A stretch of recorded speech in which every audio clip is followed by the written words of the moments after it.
చదువుతో పాటు skills, placements తో పాటు సక్సెస్ సందీప్ యూనివర్సిటీ మాత్రమే అందిస్తుంది.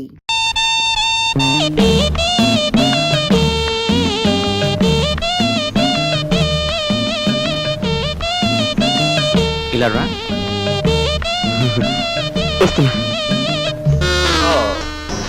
నీ చూపులోని ఆకలి నాకు అర్థమైంది. నీకేది కావాలన్నా నేను ఉపయోగపడతాను, అలాగే నాకేది కావాలన్నా నువ్వు ఉపయోగపడాలి. ఇక్కడ ఫ్రెండ్షిప్ కి అది కండిషన్. ఓకే ఓకే రాజు, నువ్వేవి అనుకోనంటే ఈ డబ్బుతో నీ అప్పులన్నీ తీరిస్తే ఎలా ఉంటుంది? స్నేహితురాలుగా నేనేం చేయాలో, ఏం చేయగలను నాకేం అర్థం కావటం లేదు. నీ అభిమానం, ఆత్మబలం అండగా ఉంటే నాకు అంతే చాలు. పద. మంచితనం మించిపోవును, ఆలసించిన ఆశాభంగం. 8 రోజులు సైకిల్ తొక్కిన వారికి 8,000 రూపాయలు బహుమానం. 8 days 8,000. 8 రోజులు సైకిల్ తొక్కిన వారికి 8,000 రూపాయలు బహుమానం.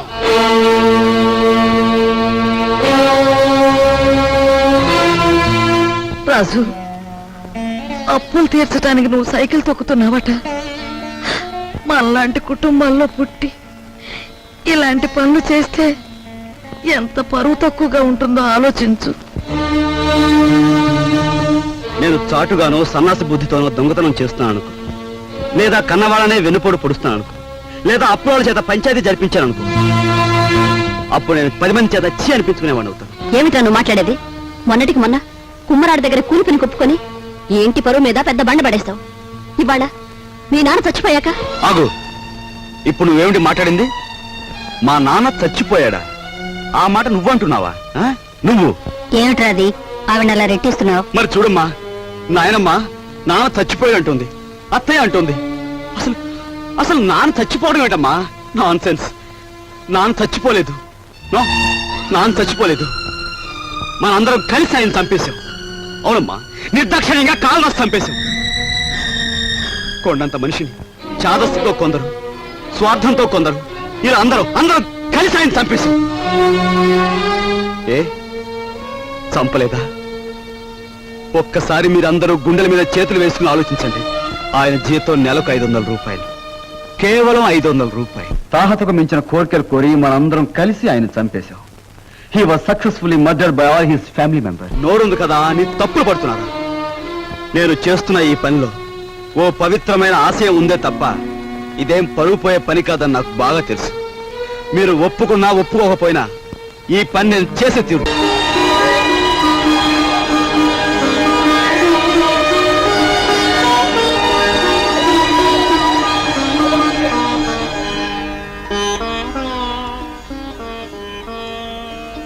ఇవాళ నీ కొడుకు ప్రయోజకుడైనందుకు ఇప్పుడు నువ్వు ఉంటే ఎంత ఆనందించేవాడివిరా.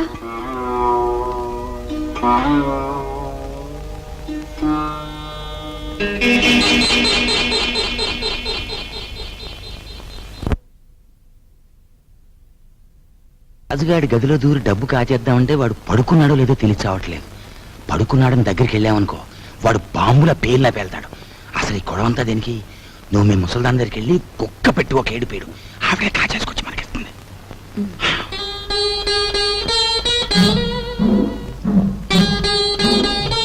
రాజు సైకిల్ దుక్కి సంపాదించిన డబ్బుతో ముందు అప్పులు తీరుస్తానంటున్నాడు. మమ్మల్ని మాత్రం ఆగమంటున్నాడు. వాడు సైకిల్ తొక్కుతానంటే మనం అందరం వాడిని కాదన్నాం. ఇప్పుడు ఆ డబ్బు మనం కావాలంటే ఏం బాగుంటుందమ్మా? అందుకే వాడి చేతుల నుంచి మనం తీసుకోము. మరి నువ్వు ఆ గదిలోకి వెళ్తావు, ఎవ్వరికీ అనుమానం ఉండదు. ఆ డబ్బు నువ్వు తెస్తావు.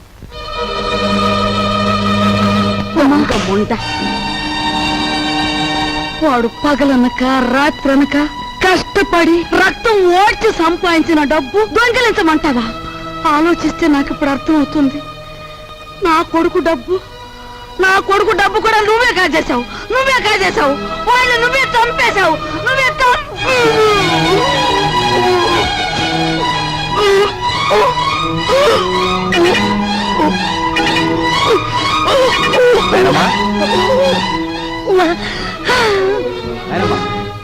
ఏమైంది బాబు ఏమైంది నాయనమ్మా ఎందుకు కేకలు పెట్టావు నాయనమ్మా ఏమైంది నాయనమ్మా ఏం లేదు బాబు, ఏదో పీడకలు వచ్చింది. మీ నాన్న గుర్తుకొచ్చాడయ్యా. సర్లే ఊరుకో.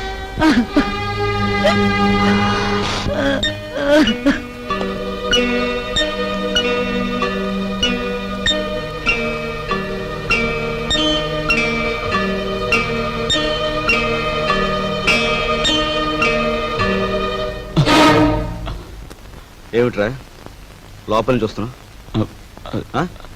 ఏమిటి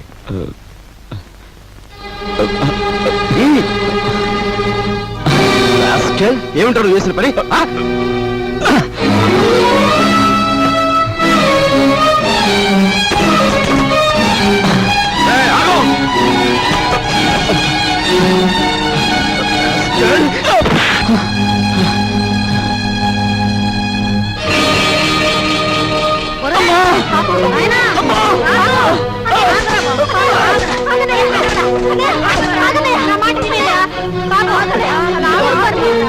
ఏం చేస్తా తప్పలేదమ్మా అమ్మా వదలమ్మా మీరు కూడా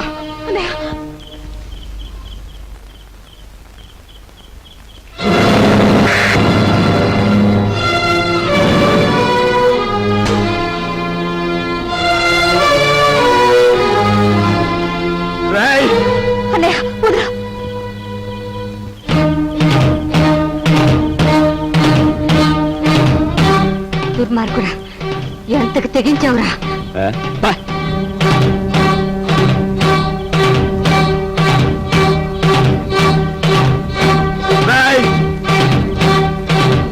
తప్పు చేస్తే శిక్షించాల్సిందే. కాకపోతే ఆ సమయంలో వీడిని తమ్ముడని మాత్రం గుర్తుంచుకుంటే చాలు. తమ్ముడు ఎవడ్రా నీకు తమ్ముడు? ఒక సిగరెట్ వెలిగించినంతసేపు లేదు నీ పెద్దరికో,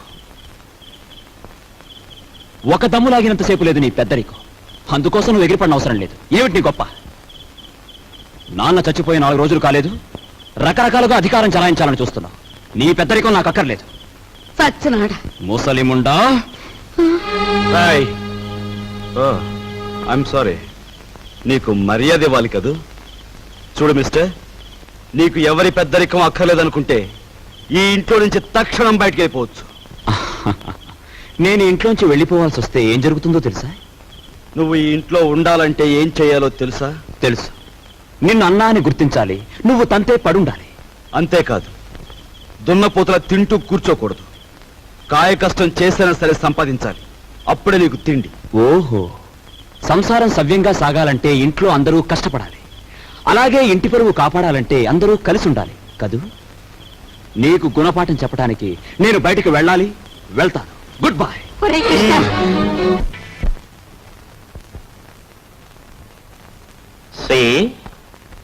నువ్వు కలలు కంటూ ఊహల్లో తేలకు. Go and enjoy. Come on.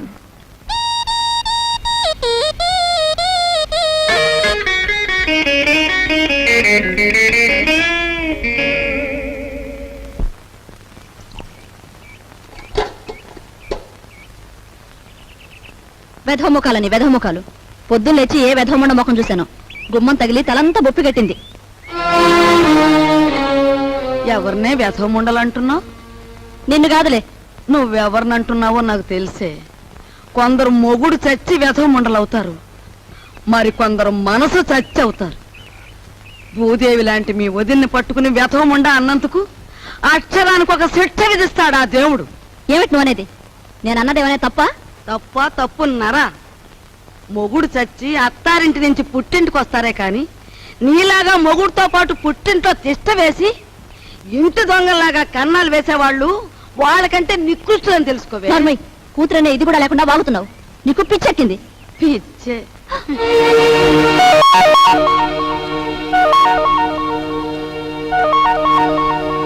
రా అమ్మా రా, సమయానికి వచ్చావు. చూసావా అమ్మా, దేవుళ్ళంటే నా బిడ్డని మింగింది కాకుండా అది ఎన్ని మాటలు అంటుందో. ఇవి చేతులు కావనుకో అమ్మా, నీకు అన్ని భోగాలు ఉండి కూడా మా ఇంటికొచ్చి ఎన్నో మా కష్టాలు చూసిందానివి. నువ్వే ఏదైనా ఉపాయం ఆలోచించి ఈ గాది కింద పందికొక్కుల్ని విరగడి చేయి తల్లి. మీరేం బాధపడకండి మామగారు, నేను మీ మనవడు కలిసి ఆలోచించాం. నాకు చిన్నప్పటి నుంచి లక్షాధికారులతో మాట్లాడటం అంటే చెడ్డ సరదా అండి. మీ అంతటా మీరే పిలిపించేసరికి నేను కూడా ఓ లక్షాధికారిని అయిపోయిన ఫీలింగ్ వచ్చేసిందండి. ఏం లేదు, మా జయ లక్షల్లో పుట్టి లక్షల్లో పెరిగింది. కూర్చోండి. అదృష్టవంతురాలు, తొందరగా రా. ఆ అదృష్టానికి వారసురాలుగా మాత్రం ప్రవర్తించడం లేదు. ఆ ఇంట్లో 4 రోజులుండి ఇక్కడికొచ్చినా ఆ గూటి పొలకే పలుకుతోంది. నిజానికి ఆ ఇంట్లో డబ్బు యొక్క విలువ తెలిసింది మీ ఇద్దరికేనన్న నా అభిప్రాయం. అంచేత మీరిద్దరూ ఇక్కడే 4 రోజుల పాటు ఉండి మా జైకి డబ్బు యొక్క విలువేమిటో కాస్త తెలియజెప్పండి. మీ ఇంట్లో సెటిల్ అయిపోయి మీ అమ్మాయికి డబ్బు గురించి చెప్పడం అంటే కాశ్మీర్లో పుట్టి పెరిగిన వాడికి ఐస్ మొక్కల గురించి చెప్పినట్టు ఉంటుందండి. సరే, మమ్మల్ని ఎప్పటి నుంచి రమ్మంటారో చెప్పేయండి. ఈవేళే వచ్చేస్తే చాలా సంతోషిస్తాను.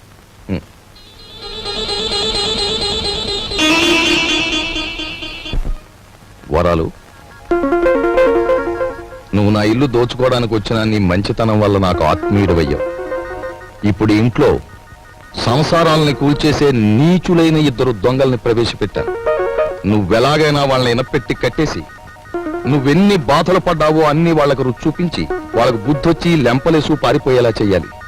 ఏం చేస్తావు? మరి ఆర్డర్ అయ్యాలే గాని వాళ్ళిద్దరికి దెమ్మ తిరిగిపోయి బొమ్మ కనిపించేలా చేసేస్తాను. నేను ఇల్లు వదిలిపెట్టి వచ్చేశాను.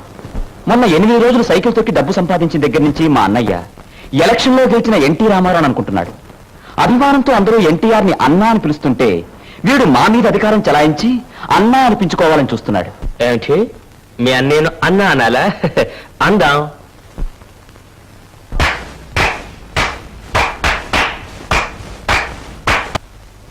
మీ తమ్ముడు అలా గాలిగా తిరుగుతుంటే చూస్తూ ఊరుకుంటారే? సంసారాల్లో కొత్తగా పెత్తనానికి వచ్చిన ప్రతి అన్నకు వచ్చే ఇబ్బంది ఇదే. నిన్న మొన్నటి వరకు ఏరా అన్నయ్య అని పిలిచేవాడు. ఈవేళ నా భావాలకు కట్టుబడి ఉండాలనేసరికి వాడి కొంచెం కష్టంగా ఉంది. ఓ, ఇదేమిటి, నీ అన్నయ్య మెడలో వేస్తానన్న దండని నీ మెడలోనే వేసుకొచ్చావే? మన తడాకాకి తట్టుకోలేక వాడే నా మెడలో దండ వేయించాడు గురు. ఎలా ఉంది మన ప్రోగ్రెస్? ఏడ్చినట్టుంది. నీ ఎక్స్ పార్టీ వాడు నీ దండను తీసి నీ మెడలోనే వేశాడంటే నీ చెప్పుతో నిన్నే కొట్టినట్రా ఫూల్.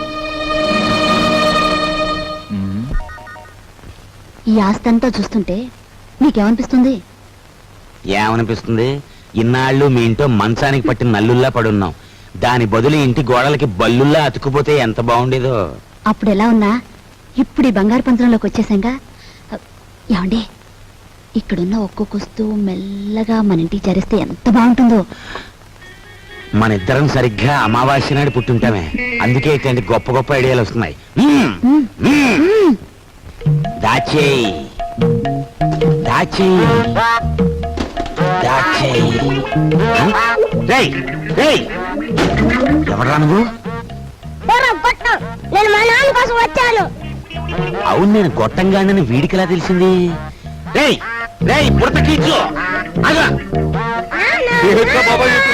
పెట్టరా, నువ్వు ఇక్కడికి వస్తే నా పేరు వరాలని భుజంగరావు కాదని అందరికీ తెలిసిపోద్ది. మరప్పుడు చిల్లరలాగా వస్తుంది. ఇదిగో బాబా, ఇదిగో ఈ డబ్బులు తీసుకుని నువ్వు వెళ్ళు.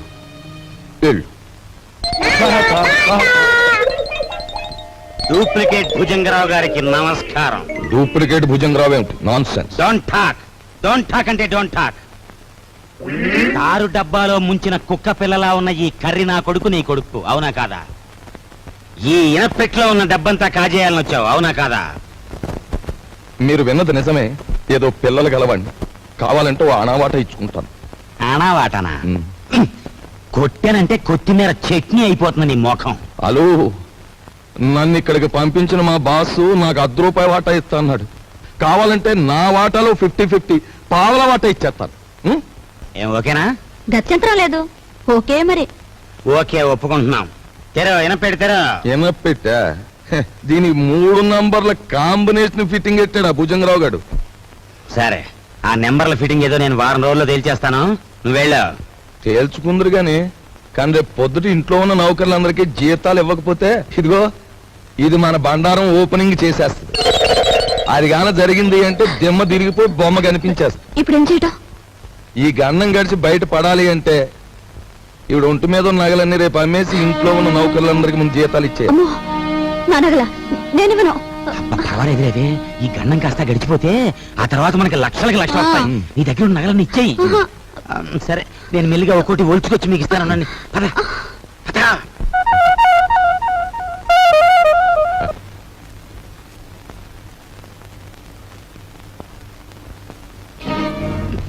నిన్న తాటాకులు కట్టావు, ఇప్పుడు రా చూద్దాం.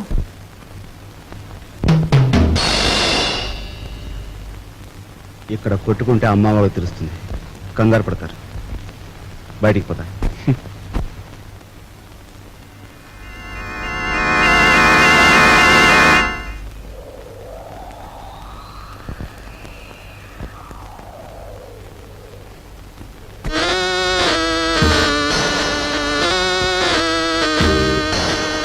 హీఈస్ జానీ జింజర్, మా బాస్ లాంటి వాడు. He's my brother. సారీ. అన్న, అక్క, తమ్ముడు ఇలాంటి వరుసలంటే నాకు అసహ్యం. మనని కట్టిపడేసేందుకు పెట్టుకున్న వరుసలు. అన్న, అక్క, తమ్ముడు ఇలాంటి వరుసలంటే నాకు అసహ్యం. మనని కట్టిపడేసేందుకు పెట్టుకున్న వరుసలు. He's mister Raj, Raviraj. Hello.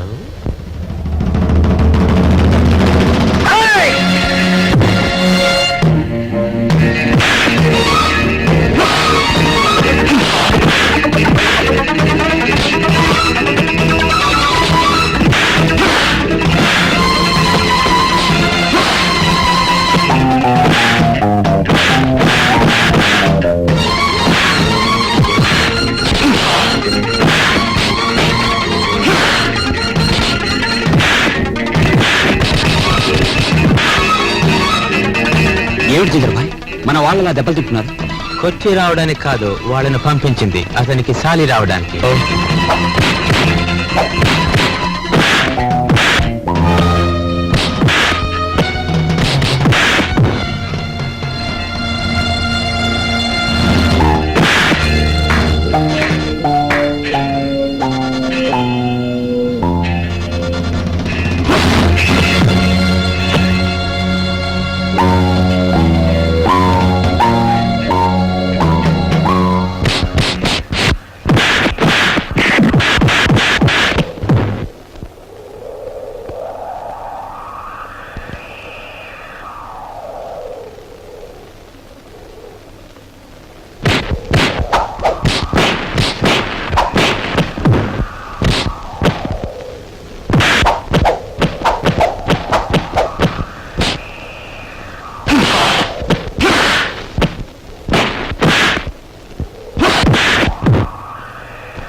ఓ దున్నపోతుల బండి మాట్లాడుకుని వీళ్ళందరినీ హాస్పిటల్కి తీసుకెళ్ళా.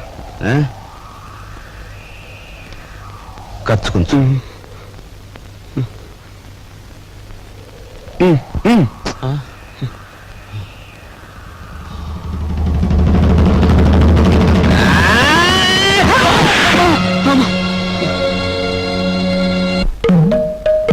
తొమ్మిది, 7.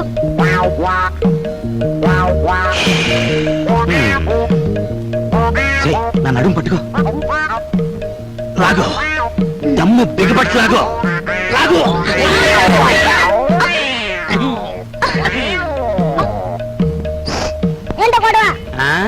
మేమిద్దరం చెడుగుడు ఆడుకుంటున్నాం రా పిల్ల నా కొడక. పడక పడక.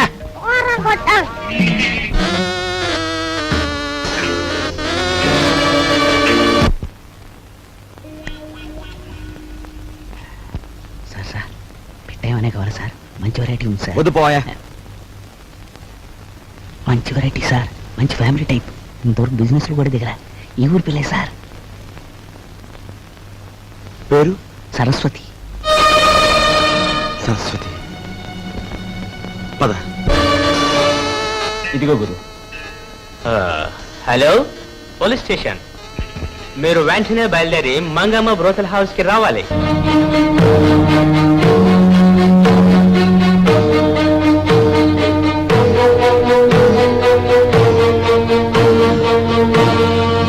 ఈ ఊరి పిల్లన్నావే, ఆ అమ్మాయి ఏది? సరస్వతి ఫ్యామిలీ గర్ల్, ఇంకా వ్యాపారంలోకి దిగలే. మంచి హుషారైన పోలీసు.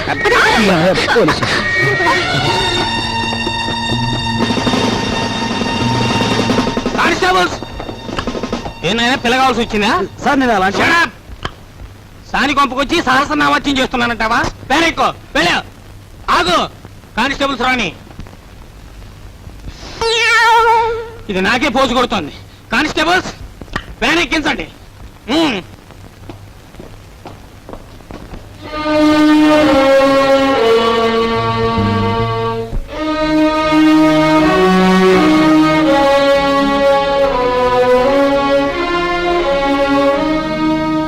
బాబు,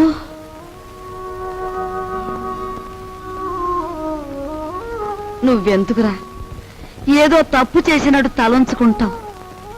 నీ సుఖం కోసం నువ్వు సాని కొంపకు వెళ్ళలేదని మాకు తెలుసురా. నీ సుఖం నువ్వు చూసుకునేవాడివైతే మట్టి పని ఎందుకు చేస్తావు? ప్రాణాన్ని తెగించి 8 రోజులు సైకిల్ ఎందుకు తొక్కుతావు? దర్జాగా ఈ అమ్మాయిని పెళ్లి చేసుకుని మహారాజులా బ్రతికేవాడివి. బాధపడుకునైనా లోపలికి పద, స్నానం చేసి భోంచొద్దు గాని. రేయ్, ఒకసారి ఇట్రా. ఏంటి ముసల్దానా? బాలే దర్జాగా ఉన్నావురా. చూసావా నా దర్జాకి మీ దరిద్రానికి మధ్య ఎంత అడ్డుగోడుందో? ఒరే, నేను ఎప్పుడు ఏమీ అడగలేదు, ఇప్పుడు అడుగుతున్నా. ఆ? తలెత్తి ఒకసారి ఆకాశం మీద కుమ్మే. ఉమ్మా? అంతేరా నేను అడుగుతుంది. సరే.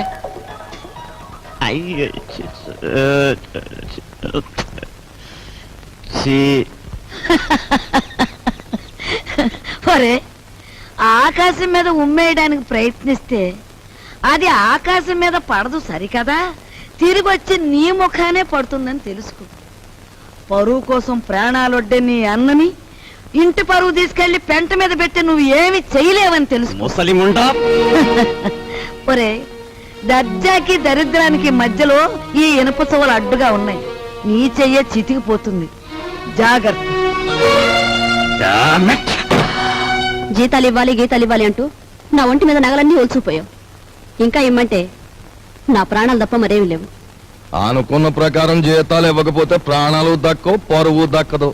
లక్షల బీరువాలో వచ్చేయాలంటే ఏలు పెట్టాలి మరి. ఇదిగో, లేకపోతే మీరు రాజులాగా సైకిల్ పందెం అన్న దొక్కు. 8,000 వస్తాయి. 8,000. 8,000 దండ కూడా వేయి.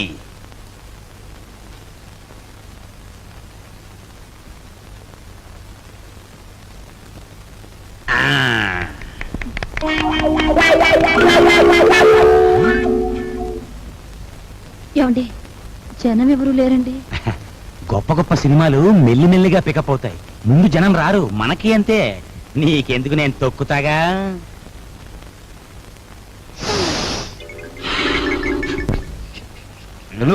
రావయా, రిబ్బన్ కటింగ్ టైం అయింది. రే, రికార్డు పెట్టా. జయము నిశ్చయమురా, భయము లేదురా, డంకు గొంకు లేక ముందు సాగి కొమ్మురా.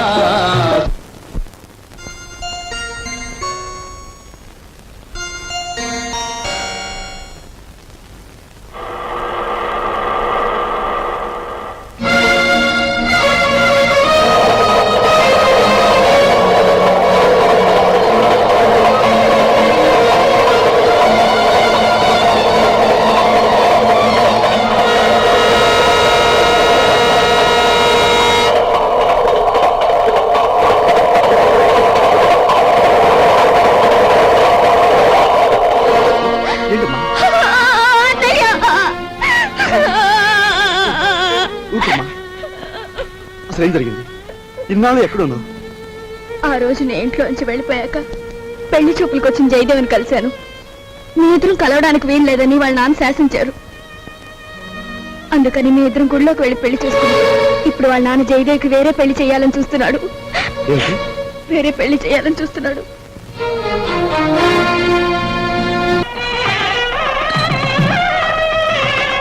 రండి బావగారు.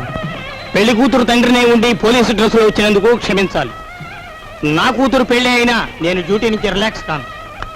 నేరస్తుని పట్టుకోవడంలో నేను ఇప్పుడు ఎవర్ రెడీ బ్యాటరీ లాంటి వాడిని దేశానికి తెలియాలి. That's why this dress. ఏ డ్రెస్ లో ఉన్నా మీరు నా కాబోయే వియ్యంకులు, అది నా సంతోషం. మీకు సంతోషం అయితే మాకు సంతోషమే.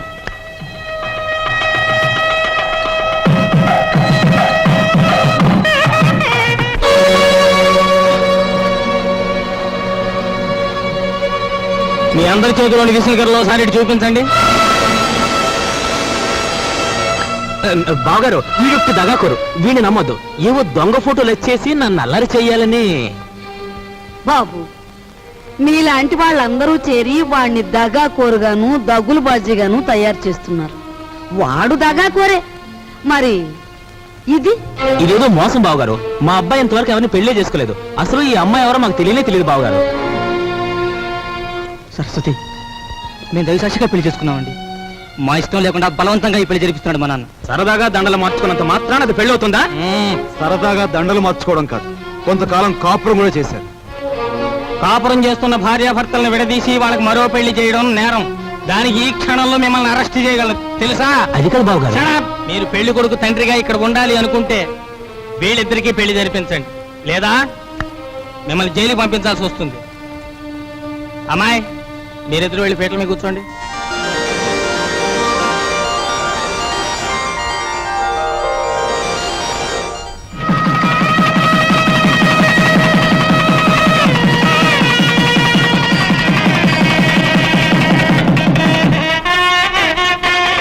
ఒరే నాయన బాబు, ఇదంతా నీ గొప్పతనం రా. మన వంశ గౌరవాన్ని నిలబెట్టావురా బాబు. మీ అభిమానానికి కృతజ్ఞుని. నా డ్యూటీ మాత్రం నేను చేశాను. నువ్వెంత మంచివాడు బాబు. And for more videos, please subscribe to iDream. Please subscribe to iDream. Please subscribe iDream. And please subscribe to iDream. For more videos, subscribe to iDream. please like, share and subscribe to the channel. Congratulations, iDream. Subscribe to iDream. Subscribe to iDream. So subscribe to iDream Media. iDream ki iDream team andarki huge congratulations. Please subscribe iDream Media. Please subscribe to iDream. Subscribe iDream. Please subscribe to iDream. iDream అంటే నా కళల channel subscribe చేసుకున్న నోరు తిరుగుతలేదు. మీరైతే గంట గుర్తు కొట్టండి. For more such videos, please subscribe to iDream. Subscribe to iDream. Please subscribe to iDream. Please subscribe iDream Media. Please do subscribe to iDream. Please subscribe to iDream Media. For best entertainment and information, please subscribe iDream. And don't forget to subscribe to iDream.